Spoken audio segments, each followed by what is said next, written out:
Deep within each of us, beneath the layers of daily routine and imposed social roles, lies our own personal irritation pole. It's an invisible magnet drawing in images and qualities that evoke not just aversion, but an almost physical repulsion, a dull, irrational indignation.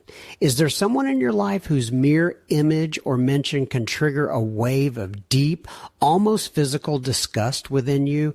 Someone who seemingly without reason disrupts your inner peace simply by existing? Perhaps it's a person whose excessive self-confidence borders on arrogance, whose hunger for recognition seems vulgar, whose shameless habit of claiming others' achievements ignites a burst of righteous anger in you. Or perhaps it's someone who is demonstrably weak, who parades their vulnerability, eliciting not sympathy, but only contemptuous irritation. Herein lies the most scandalous revelation. This person is not merely an external irritant. They are a messenger. They are a mirror held up to your own face, not to show you their ugliness, but to reveal the shadow of your own unfulfilled power, your inner exile locked away in the dungeon of your soul, your fury, your anger, your aversion. These are not just blind emotions. They are a compass pointing to a treasure you once locked away within your own being. Every burning aversion to someone's blatant ambition, to a brazen display of strength, to a blatant vulnerability put on show, it's a signal about a part of you yearning to break free, but which was once branded as unacceptable, unworthy, or dangerous.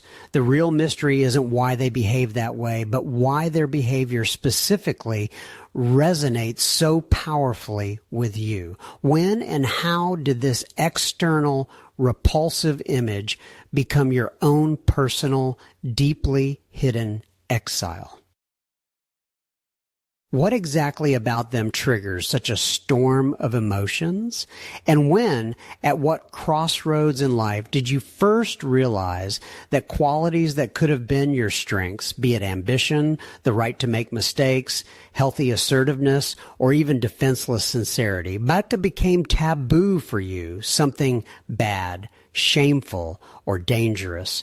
The rage that rises in response to another's display of qualities seemingly so alien, so unacceptable, is rarely accidental. As we've touched upon, it's a compass pointing not outward, but inward, to those very facets of our soul that were once vibrant and full of potential, but for some reason were banished into the shadow.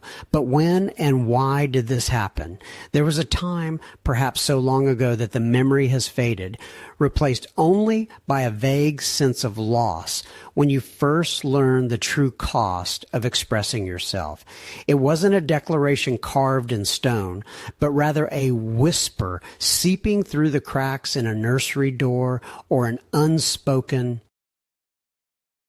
expectation in the eyes of those who held your world in their hands. Perhaps it happened when your joyful laughter was too loud, your persistence too insistent, or your desire to be noticed seemed improper.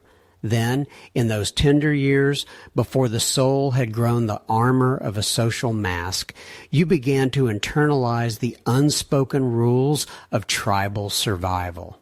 Recall that ambition that burned brightly, urging you to reach higher beyond what was permitted. Perhaps its wings were clipped by the phrase, "Don't be a show-off," or a look filled with judgment for an excessive display of self, or that healthy, vital assertiveness, which should have been a shield and a sword protecting your boundaries and paving the way to what you desired, was branded as anger or rudeness. You learned to clench it in your fist, to hide it behind a mask of humility, so as not to disturb the fragile peace of those around you.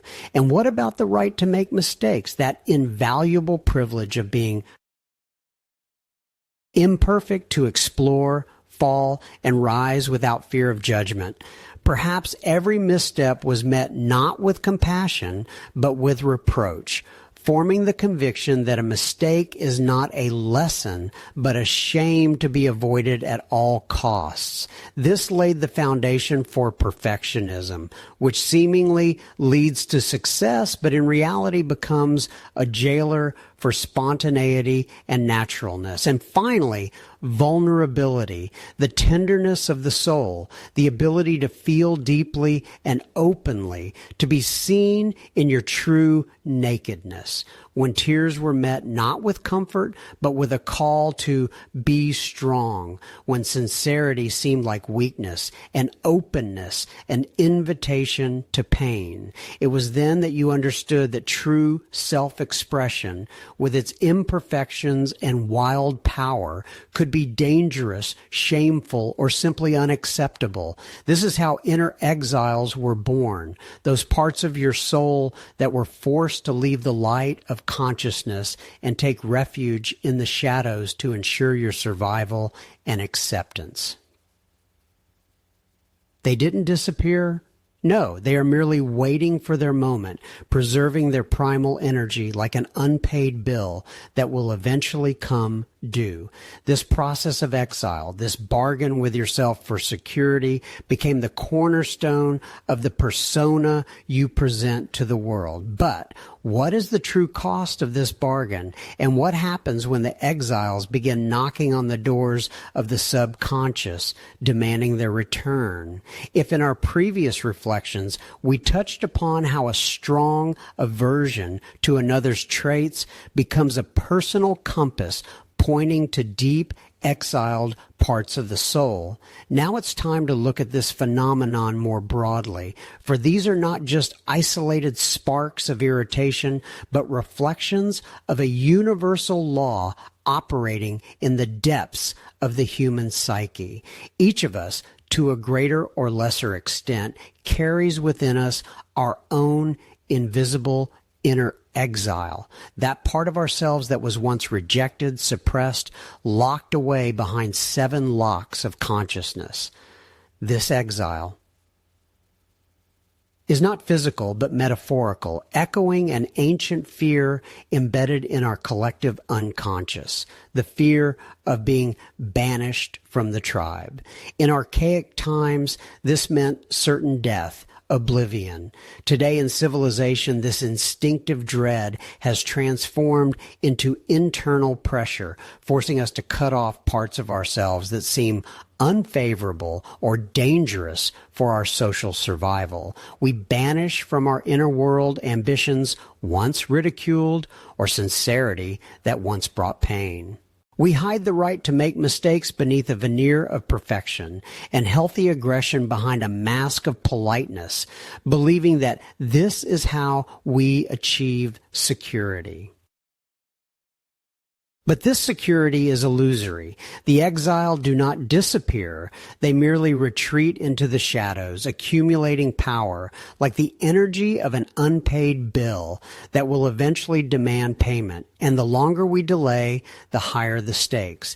This energy doesn't dissipate. It merely waits for its moment to manifest, often in the most unexpected and painful ways, undermining our peace from within or distorting our perception of the world from without. It appears as an inexplicable attraction to certain people, or conversely as an irrational repulsion, signaling that something within us longs to return home. This is where one of the most paradoxical and powerful mechanisms of the psyche lies. Projection. The ancient Greeks, with their profound understanding of human nature, had the ritual of the pharmakos.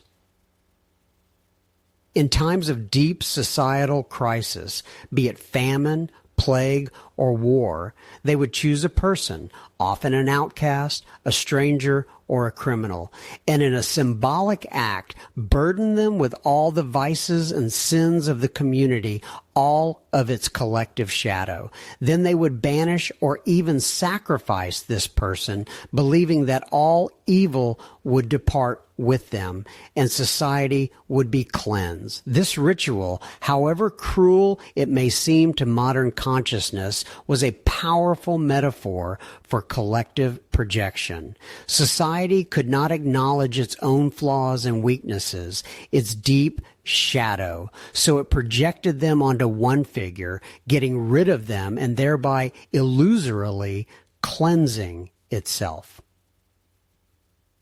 In the same way, we, unwilling or unable to acknowledge our own exiled qualities, be it envy, an excessive desire to be the center of attention, or even a hidden need for vulnerability and recognition, project them onto others. We see in them what we cannot accept in ourselves, what was once rejected by us or the world. And the stronger our aversion, the deeper the irrational rage evoked by another's trait, the more precise the aim of our projection. A person whose blatant self-confidence triggers an uncontrollable fit of irritation in you may reflect your own suppressed desire to be noticed, to be bold, to be yourself without regard for others' judgments. Someone who persistently claims others' accolades might be a mirror of your own suppressed ambition, once labeled as immodesty. This constant mirroring not only exhausts us, but also deprives us of wholeness, trapping us in a web of self-deception. We live surrounded by the phantoms of our own unresolved conflicts, visible only in the faces of others. And sometimes these phantoms take on such distinct outlines, such recognizable features, that it seems as if we are not just encountering random passers-by, but embodiments of archetypal figures carrying the full weight of our unaccepted shadow, demanding recognition. If the internal irritation pole is an invisible magnet, then the figures it attracts take on flesh and blood, becoming those very exiles that wander the periphery of our consciousness, eliciting a dull and at times furious aversion. These are not just people. They are living, breathing mirrors reflecting our own long-forgotten or forcibly suppressed traits. We encounter them in daily life, at work, among friends, and their presence triggers a mechanism within us that we rarely dare to explore. Take, for example, the unstoppable egoist. This is someone who always seems to take up too much space, whose stories invariably revolve around themselves, whose achievements, however modest, are presented as epical events. Their self-admiration seems boundless, their need for attention insatiable. In their presence, we feel something between boredom and a burning desire to diminish them, to put them in their place, to strip them of the pedestal they so easily ascended. Their brashness, their seemingly undisguised hunger for recognition evokes an irrational repulsion in us, especially if we ourselves are accustomed to modesty, to yielding, to not standing out.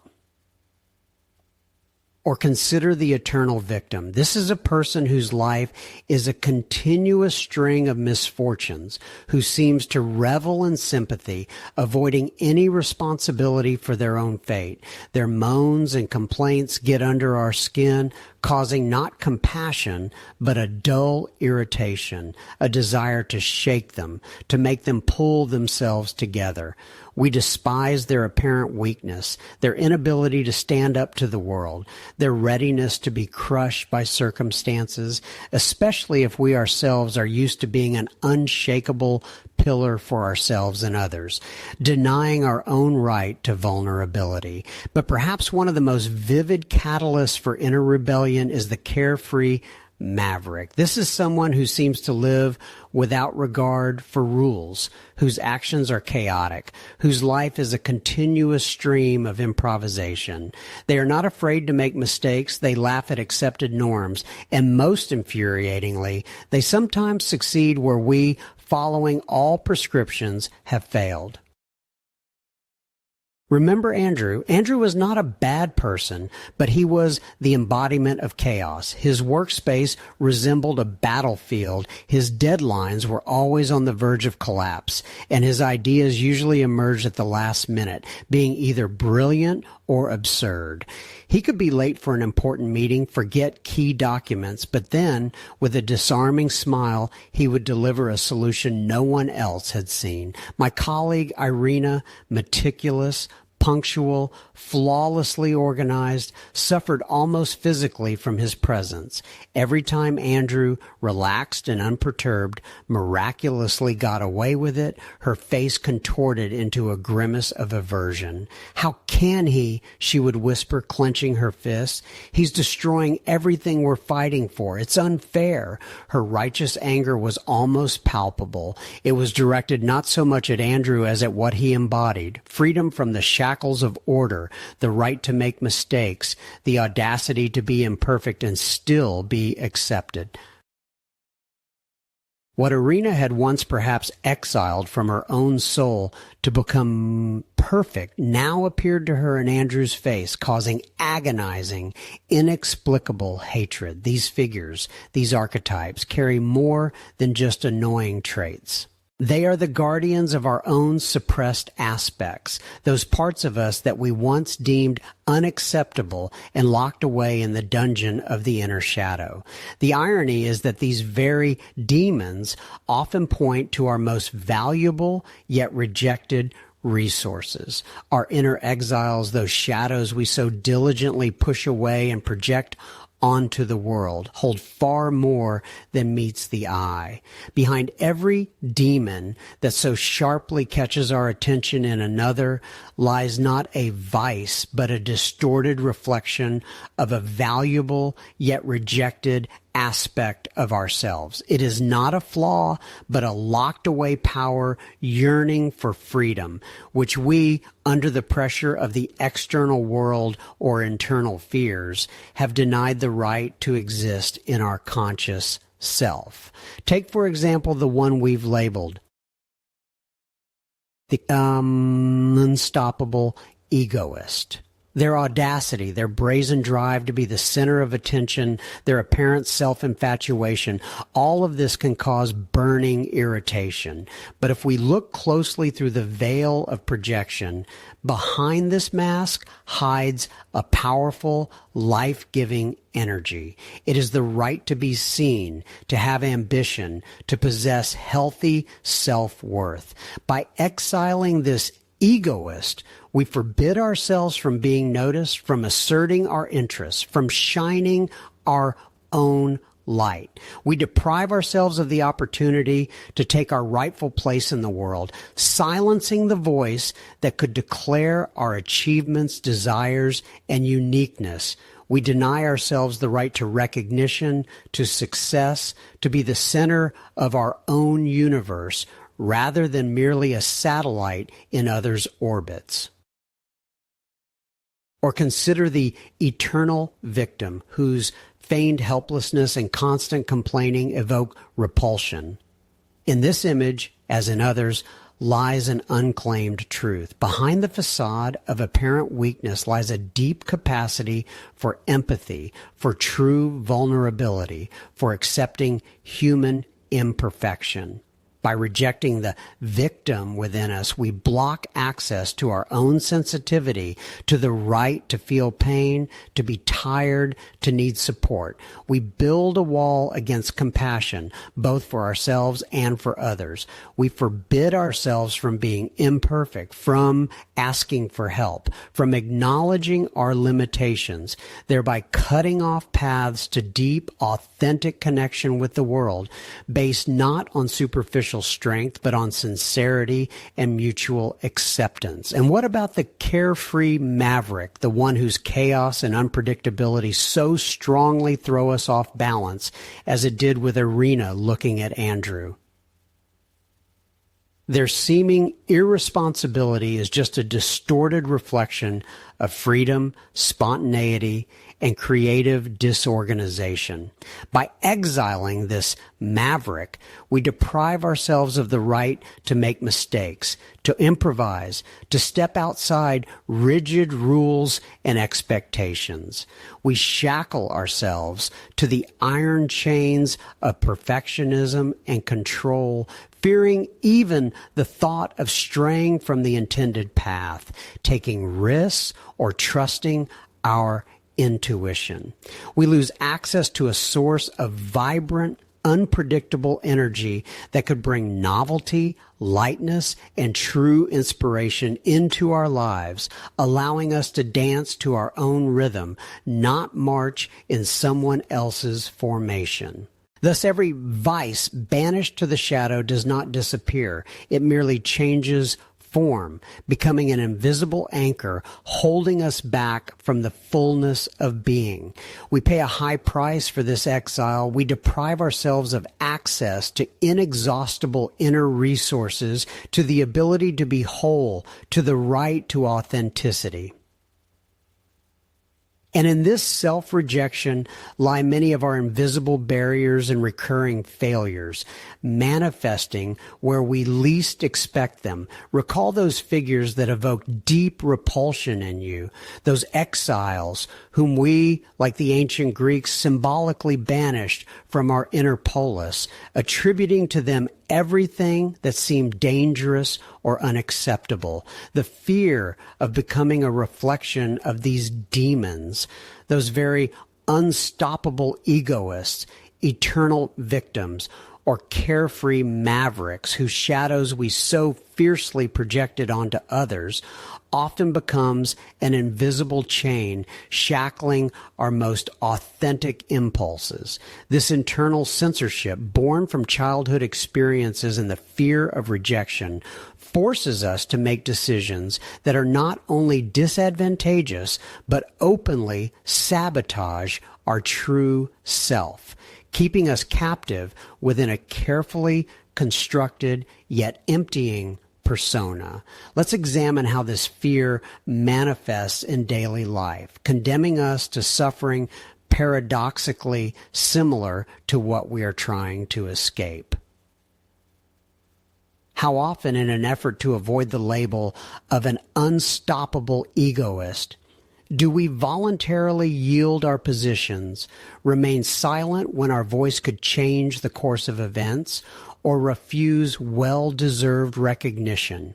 We bury healthy ambition and the right to be seen, fearing that the slightest step into the light will turn into all-consuming narcissism. As a result, we remain in the shadows, allowing others to reap the rewards of our labor, while within us a dull irritation grows, an unspoken anger at injustice and missed opportunities. Our persona of a modest and non-confrontational person deprives us of the opportunity to take the place that rightfully belongs to us, condemning us to a chronic feeling of being undervalued. Or fearing the reputation of a carefree maverick incapable of order and responsibility, we stifle spontaneity and the right to make mistakes, which are the foundation of any genuine creativity and innovation. We build a fortress of rules and prescriptions around ourselves, where every impulse for freedom is perceived as a betrayal of the ideal of stability, and as a result, we find ourselves trapped in our own rigidity. We miss opportunities that lie beyond well-trodden paths, refuse bold projects because their unpredictability seems like a threat, and ultimately live in a world where there is no room for miracles, for epiphanies, for the joy of pure experimentation. Our persona of a reliable and predictable person becomes a prison for our inner artist and explorer. And what about the fear of being an eternal victim, someone who is demonstrably weak and complains, who seemingly manipulates with their helplessness? It forces us to build walls around our vulnerability, to deny the need for support even when our strength is depleted. We reject our own right to compassion and help, condemning ourselves to loneliness in our darkest hour, just to avoid being like those we internally condemned for their weakness. Our persona of a strong and independent person, needing no one, deprives us of deep, sincere connections, exhausts us, and ultimately leads to burnout that we are forced to experience in complete solitude. You might object at this point, but these qualities are truly destructive. I don't want to be like that. And you are right.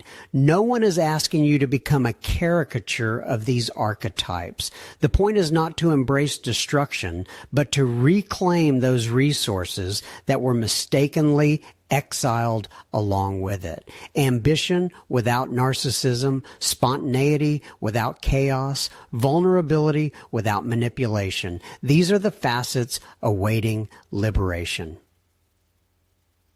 By rejecting the shadow, we deny ourselves access to inexhaustible sources of strength, creativity, and authentic connection. We cannot become whole as long as a part of us remains in exile, as long as we expend colossal energy maintaining a facade that conceals not only our flaws, but also our profound gifts. But if some shadows cast a pall of aversion upon us, others, paradoxically, shine with such dazzling light that we unconsciously project onto them our most cherished yet unrealized dreams. The shadow, as we've discovered, is not always merely an undertone of dislike. It not only holds fragments of exiled qualities that cause irrational repulsion, but also harbors something entirely different in its depths. A golden, untouched potential that we sometimes project onto those whose radiance seems unattainable to us. This phenomenon is known as the golden shadow, those aspects of our personality that are so beautiful, strong, or unique that we haven't dared to claim them. For ourselves, fearing their magnitude, or because in childhood we were led to believe that such brilliance was inappropriate, dangerous, or excessive. We look at these idols, be it a charismatic speaker whose words flow effortlessly, an artist whose brush creates worlds, or a leader whose will can move mountains, and we feel a sense of awe in their talents, their confidence, their ability to embody something grand. We see something that we believe is missing in ourselves. And in this act of admiration lies a subtle, almost imperceptible trap. We voluntarily deprive ourselves of our own treasures, entrusting them to foreign shores. We convince ourselves that these are their gifts, their uniqueness, their destiny, not ours. And here, the mechanism of projection turns against us with particular cruelty, for it transforms us from potential creators into perpetual spectators. Consider, who is that beacon whose light unconsciously eclipses your own inner glow, whose achievements, whose courage, whose ease evoke such deep, almost painful admiration in you? What exactly about them makes your heart tremble and your mind marvel? Perhaps it's their ability to express themselves without regard for others' opinions, their fearlessness in the face of the unknown, their natural grace in displaying strength or vulnerability. Look at these qualities more closely. Are they not an echo of your own, yet unmanifested melody? Are these not those very golden exiles, your own talents, your hidden strengths, your untapped genius, which you, like precious gems, have hidden from yourself, fearing their brilliance? We have given away our most valuable, yet unrealized abilities to these idols, convincing ourselves that they belong only to them.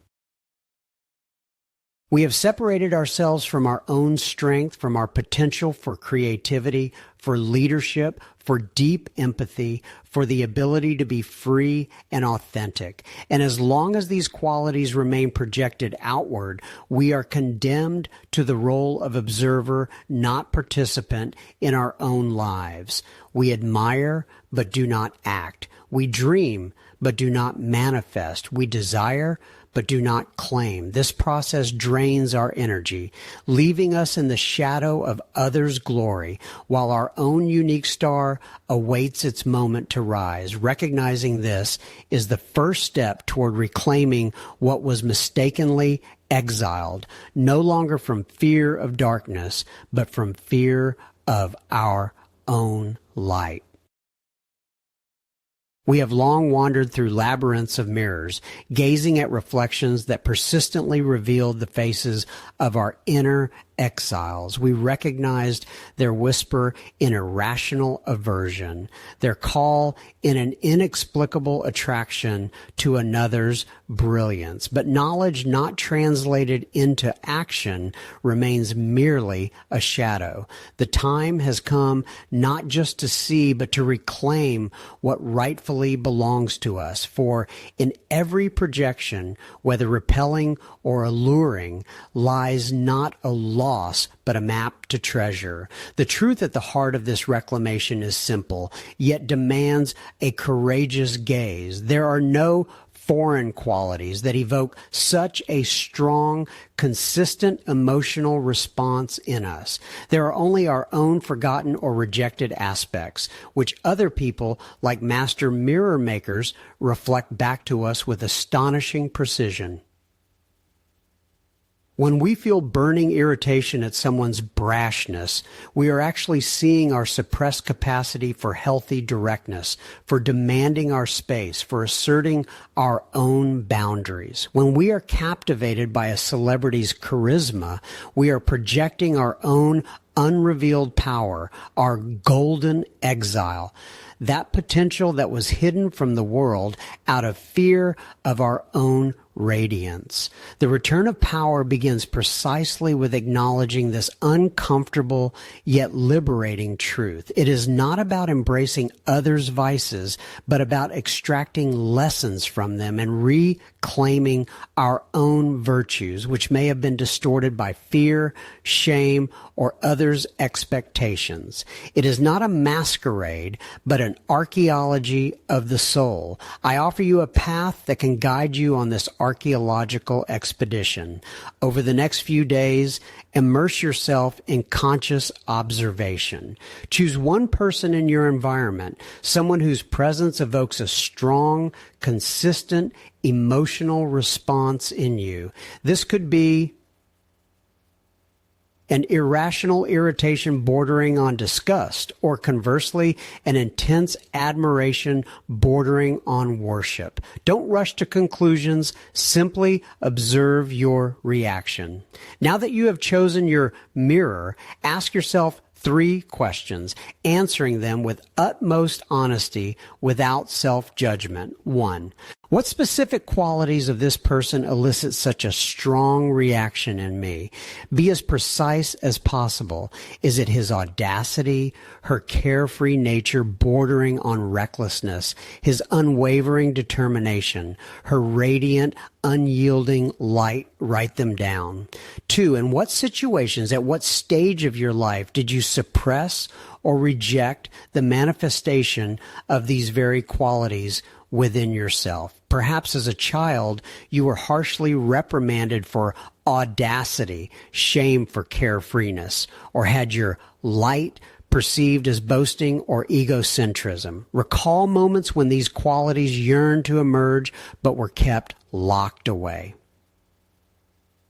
3, how can you integrate this quality back into your life in a healthy, constructive way? This is a crucial step. It's not about becoming audacious in the sense of lacking empathy, but learning to firmly assert your boundaries and say no when necessary. It's not about becoming carefree in the sense of irresponsibility, but allowing yourself more spontaneity, lightness, and playfulness when life calls for freedom is not about copying a role model's light, but allowing your own inner radiance to shine forth without diminishing it or hiding behind others' successes.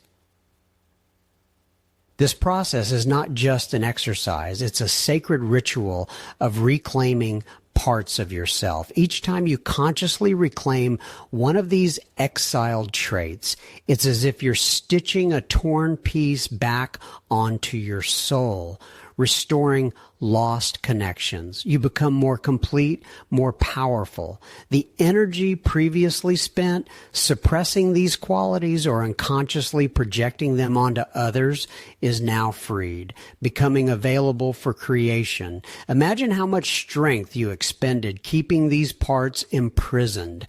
Now that energy is yours. It can be directed towards creativity, new projects, deepening relationships, and achieving true goals, rather than battling phantoms.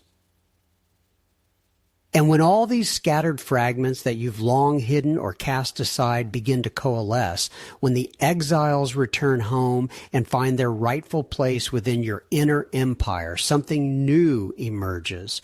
Wholeness.